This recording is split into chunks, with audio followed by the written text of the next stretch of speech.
ఈ డబ్బులు ఏ రకంగా రూట్ అయిపోయినాయి, ఈ మనీ లాండరింగ్ రూటింగ్ అంతా కూడా పూర్తిగా జరిగింది. ఈ సిమెంట్స్ కంపెనీ ఎవరైతే వీళ్ళు చెప్పారో ఈ కంపెనీ నుంచి పోయినటువంటి డొల్ల కంపెనీలన్నిటి కూడా బయట పెట్టారు. ఆ రోజు ఆ సుబ్బారావు అనేటువంటి వ్యక్తి ఎవరైతే అధికారంలో ఉన్నాడో, ఎవరైతే 3 పోస్టులు ఆ రోజు నిర్వహించి ఈ స్కామ్ కు అయ్యేదానికి అవకాశం కల్పించాడో ఆ వ్యక్తిని అరెస్ట్ చేయడం జరిగింది. ముఖ్యమంత్రి గారు ఆ రోజు తొందరపాటు తీసుకొని ఆ రోజు ఉన్నటువంటి ఐఏఎస్ అధికారుల యొక్క సిఫారసును పక్కన పెట్టి ఎటువంటి అవకాశం లేకుండా 360 కోట్లు ఇవ్వండి అని చెప్పి నోట్ ఫైల్లో ముఖ్యమంత్రి గారే సైన్ చేశారు. మరి ఇంత దారుణమైనటువంటి స్కామ్ జరిగి 360 కోట్ల ప్రభుత్వ డబ్బు దుర్వినియోగం అయిపోతే ఆ కేసును అప్పుడున్నటువంటి సిట్ అధికారులు కానీ సిఐడి అధికారులు కానీ క్షుణ్ణంగా పరిశీలించి ఎవరెవరు ఏమేమి తప్పు చేశారని చెప్పి ఛార్జ్షీట్లు ఇచ్చి ఎన్ని డొల్ల కంపెనీలు ఉన్నాయి, డబ్బులంతా ఏ రకంగా రూటిందని చెప్పి వాళ్ళంతా ఛార్జ్షీట్లో వేస్తే ఆ కేసునంతా కూడా పక్కదావ పట్టిందని చెప్పేసుకొని మిస్రిప్రజెంటేషన్ ఆఫ్ ఫ్యాక్ట్స్ అని చెప్పి ఈరోజు ఆ కేసును పక్కన పెట్టడం ఇంతకంటే దారుణం ఈ ప్రపంచంలో ఇంకోటి ఉండదు. ఈరోజు దీన్ని చూస్తూ వైఎస్ఆర్ కాంగ్రెస్ పార్టీ గమ్మగుండదు, తప్పకుండా కోర్టులను ఆశ్రయిస్తాం. ఈ రకమైనటువంటి విత్డ్రాయల్ ఆఫ్ కేసెస్ ను, ఈ రకంగా దోపిడీ చేసేటువంటి వ్యక్తులు తప్పించుకుపోయేదానికి ఏ రకంగా కూడా సహకరించము. ఇది మాత్రం చాలా క్లియర్ గా గుర్తుపెట్టుకోండి. అధికారం ఉందని చెప్పి మీరు చేసేటువంటి అవినీతిని మీరే పక్కన క్లీన్ చిట్ ఇచ్చుకొని ఆ కేసును పక్కదావ పెట్టడం ఇది చాలా విడ్డూరంగా ఉంది. ఇది ప్రజాస్వామ్యంలో చాలా తీవ్రమైనటువంటి అభ్యంతరకరమైనటువంటి చర్య. దీన్ని వెంటనే విత్డ్రా చేసి మీకు నిజంగా నిర్దోషులైతే కోర్టులో ప్రూవ్ చేసుకోండి.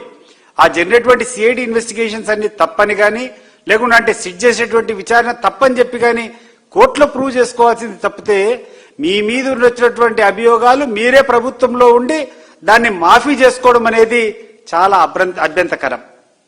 ఇది కాకుండా ఈరోజు అత్యంత తీవ్రమైనటువంటి విషయం ఉన్నటువంటి విషయం ఏంటంటే రాయలసీమకు సంబంధించినటువంటి నీటిపారుదల ప్రాజెక్టులు, దాని పట్ల ఈ రోజు ఉన్నటువంటి ఈ కూటమి ప్రభుత్వం చేస్తున్నటువంటి చర్యలు. గడిచిన 20 నెలలు దగ్గర కావస్తుంది, 19 నుంచి 20 నెలలు కావస్తుంది ఈ ప్రభుత్వం వచ్చి. మొన్నేమో రామానాయుడు 8,000 కోట్ల రూపాయలు రాయలసీమలో ఉన్నటువంటి ఇరిగేషన్ ప్రాజెక్టుల కోసం ఖర్చు పెట్టామని చెప్పారు. బహుశా ఆయన కూడా చంద్రబాబు నాయుడు అంచనుడే కాబట్టి అబద్ధాలకు హద్దే లేకుండా పోతా ఉన్నట్టుంది. ఈరోజు ఈ ప్రభుత్వాన్ని ఒకటే సూటిగా అడుగుతున్నాం. మీరు 800 కోట్లు ఖర్చు పెట్టామని చెప్పారు కదా, మాకు తెలిసినటువంటి ఏ ప్రాజెక్టులో కూడా ఈ ప్రభుత్వం అధికారంలో వచ్చినప్పటి నుంచి ఒక పిడికెడి మట్టి కూడా తీసేటువంటి దాఖలాలు లేవు. దీనికి గడిచిన ప్రెస్ మీట్లో నేను క్లియర్గా అడిగా, రామానాయుడు గారు ఒక ఆల్ పార్టీ మీటింగ్ పెట్టండి, అన్ని పార్టీలను సమావేశపరచండి, ఆ సమావేశం ద్వారా ఒక శ్వేతపత్రం విడుదల చేసి ఏ ప్రాజెక్టుకు ఎంత కేటాయింపులు చేశారు, ఏ ప్రాజెక్టుకు ఎంత పేమెంట్ చేశారో చెప్పమని చెప్తే దానికి ఈ రోజు వరకు స్పందన లేదు.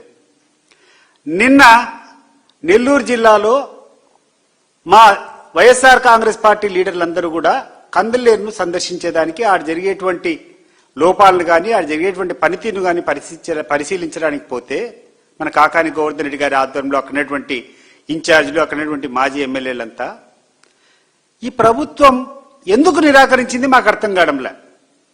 మీరు చాలా గొప్పలు చెప్పుకుంటున్నారు, రాయలసీమకు మేలు చేసింది మేమే, రాయలసీమలో ఉన్నటువంటి అన్ని ప్రాజెక్టులు మేమే పూర్తి చేస్తాం.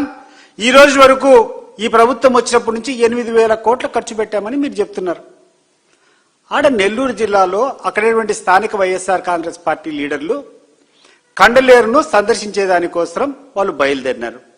బయలుదేరిన తర్వాత వాళ్ళు అడ్డుకునే దాంట్లో మీ ఆంతర్యం ఏంది?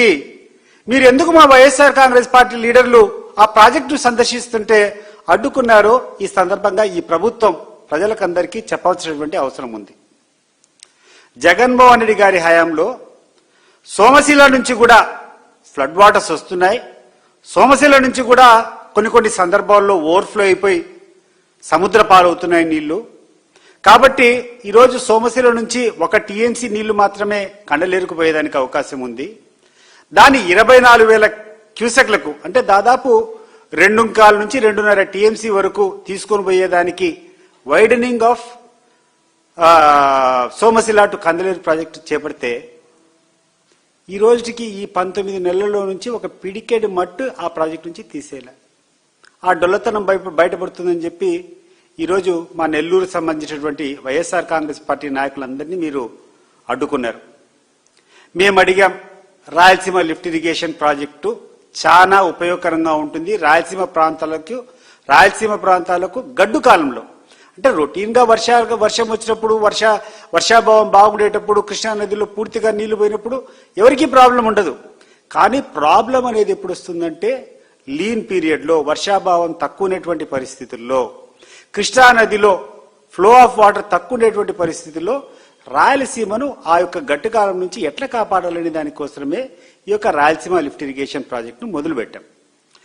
మొట్టమొదట ఈ ప్రాజెక్టు మొదలు పెట్టడానికి కారణం ఏంటంటే శ్రీశైలం దిగువనున్నటువంటి ప్రాంతంలో తెలంగాణకు సంబంధించినటువంటి 3 లిఫ్ట్ ఇరిగేషన్ ప్రాజెక్టులు జరుగుతున్నాయి.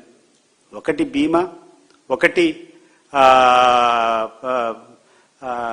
రంగారెడ్డి పాలమూరు రంగారెడ్డి, ఇంకొకటి మన కల్వకుర్తి లిఫ్ట్ ఇరిగేషన్. ఈ స్కీమ్లని ఒక్కొక్క స్కీముకు 2 టీఎంసీల నీళ్లు దాదాపు పంపు చేస్తా పోతారు వీళ్ళు. వీళ్ళకు ఉన్నటువంటి పంపులంతా కూడా దాదాపు 795 లేకుంటే 800 అడుగులు నీటి మట్టంలో వీళ్ళు ఈ ప్రాజెక్టులు కడుతున్నారు. అంటే నీళ్లు చాలా తక్కువ ఫ్లో ఉండేటప్పుడు కూడా ఆఖరి బొట్టు కూడా కృష్ణా నదిలో ఉన్నటువంటి చివరి బొట్టును కూడా వీళ్ళు ఎత్తి తెలంగాణకు పోసుకునేదానికి ప్రాజెక్టులు కట్టేటప్పుడు ఇబ్బందికరంగా ఉన్నటువంటి ప్రాంతంలో రాయలసీమకు నీళ్లు ఏమాత్రం రావాలన్నా అది ఆ రోజు రాజశేఖర రెడ్డి గారు తీసుకున్నటువంటి పోతిరెడ్డిపాడు ద్వారా మాత్రమే నీళ్లు రావాలి. 44,000 క్యూసెక్ల నీళ్లు పోతిరెడ్డిపాడులో ఎప్పుడు వస్తుందంటే శ్రీశైలం దగ్గర 885 అడుగుల లెవెల్ వరకు నీళ్లు పోతేనే మనకు 44,000 క్యూసెక్లు వస్తాయి. 841 అడుగుల్లో పోతిరెడ్డిపాడు సిల్ లెవెల్ ఉంటుంది. ఆ స్థాయిలో నీళ్లు మొదలైతే ఫస్ట్ 5 క్యూసెక్లు, 10 క్యూసెక్లు, 1 మీటర్ ఎత్తుపోతే 1000 క్యూసెక్లు, 2 మీటర్లు ఎత్తుపోతే ఇంకొక 5,000 క్యూసెక్లు, అట్లా 44,000 క్యూసెక్లు ఆ పోతిరెడ్డిపాడు నుంచి పోవాలంటే శ్రీశైలంలో 885 అడుగుల ప్రవాహం ఆ లెవెల్ పోతేనే నీళ్ళు వస్తుంది. 841 అడుగు కంటే నీటి మట్టం కింద ఉండేటప్పుడు ఒక్క నీటి బొట్టు కూడా రాయలసీమ ప్రాంతానికి వచ్చేదానికి అవకాశం లేదు. నీళ్లు తక్కువ వచ్చేటువంటి సమయంలో ఆ కింద ఉండేటువంటి నీళ్లు లిఫ్ట్ చేసుకోకుండా ఉంటే రాయలసీమ ప్రాంతంలో తాగేదానికి కూడా నీళ్లుండవు. దీన్ని చెప్పకుండా రకరకాలుగా పక్కన మాట్లాడుతున్నారు. ఏందేందో అనవసరమైనటువంటి కథనాలు రాస్తుంటారు. రాయలసీమ ప్రాంతానికి 8,000 కోట్లు ఖర్చు పెట్టారని అడుగుతున్నారు. అయ్యా రామానాయుడు గారు, సార్ చంద్రబాబు నాయుడు గారు, దయచేసి మీరు 8,000 కోట్లు ఎక్కడ ఖర్చు పెట్టారో మీరు ఒక శ్వేతపత్రం విడుదల చేస్తారా? ఏ ప్రాజెక్టులకు ఇచ్చారో మేము కూడా చూడాలనుకుంటున్నాం. ఒక ఆల్ పార్టీ మీటింగ్ పెట్టుకొని రాయలసీమ ప్రాంతంలో ఎక్కడైనా స్టేక్ హోల్డర్స్ అందరినీ, అన్ని పార్టీల వాళ్ళను, అన్ని సంఘాల వాళ్ళను, అక్కడటువంటి రైతులందరినీ కూడా సమావేశపరిచి మీరు ఒకసారి డీటెయిల్ ఇస్తారా? మాకు తెలిసినటువంటి ప్రాజెక్టులు ఆల్ ప్రాజెక్ట్స్ ఎక్సెప్ట్ ఒక్క హంద్రీనేవాలో జరుగుతున్నటువంటి లైనింగ్ కాలువలు, ఆ తర్వాత కుప్పంకు హెచ్ఎన్ఎస్ఎస్ ద్వారా పోయేటువంటి పనులు తప్పితే ఈరోజు ఎటువంటి పనులు రాయలసీమలో బొత్తిగా స్టాండ్ స్టిల్ అంటే టోటల్ స్టాండ్ స్టిల్.